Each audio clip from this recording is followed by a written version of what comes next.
তো বন্ধুরা দেখো আমরা ফাইনালি বাইক কিনবার আজকে নিশ্চয় গেছিলাম। তো তোমরা বহুত দিন ধরে কমেন্ট করো দিদি ভাই তোমরা বাইকটা কিনো নাকি, বাইকটা বদলাও নাকি, পুরান দুরান একটা বাইক।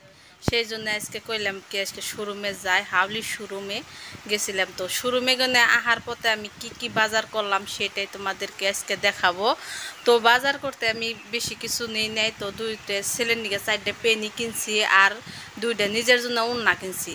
দেখো ওড়নাটার কালারটা কেমনে তো কমেন্টে জানিও।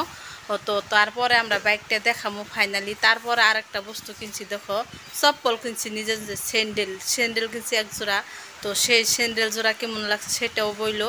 তো এই যে দেখো স্যান্ডেলটা কালারটা খুব সুন্দর। তো আমার ঠিক বিরাট ভালোই লাগছে এই কালারটা। ফাইনালি এখন আমি বাইকের কাছে যাব, বাইকটা কেমন লাগছে। তো খুব বেশি দাম না, অল্প কিছু দাম এই বাইকের দাম। এই দেখো ফাইনালি এই বাইকটা দেখাই। তো ভাবলাম একদম বাড়িতে নিয়ে দেখাবো তোমাদেরকে। তো তারপরে আমি বাড়িতে নিয়ে আসলাম, নিয়ে আসে তো ফেস টেস্ট হয়ে তো দেখো পুরা ঘাইমে গেছি গে। ফেস টেস্ট হয়ে তারপরে এই বাইকটা তোমাদেরকে আজকে কইছি দেখাই। তো এই ব্যাগটা দেখো এই সুন্দর, কালারটাও খুব সুন্দর। তো আমার ঠিক বহুত ভালোই লাগছে। তো যেহেতু কম দামি বাইক সেই জন্য খুব ভালোই লাগছে। তো তোমাদেরকে কেমন লাগছে সেইটাই বইলো। তো কম দামি হিসেবে আমার ঠিক খুব ভালো লাগছে। তো বহুত দিন পরে ভিডিও দিলাম। তো ভিডিওর মাঝে কোনটা ভুল ত্রুটি হলে মাফ করে দিও।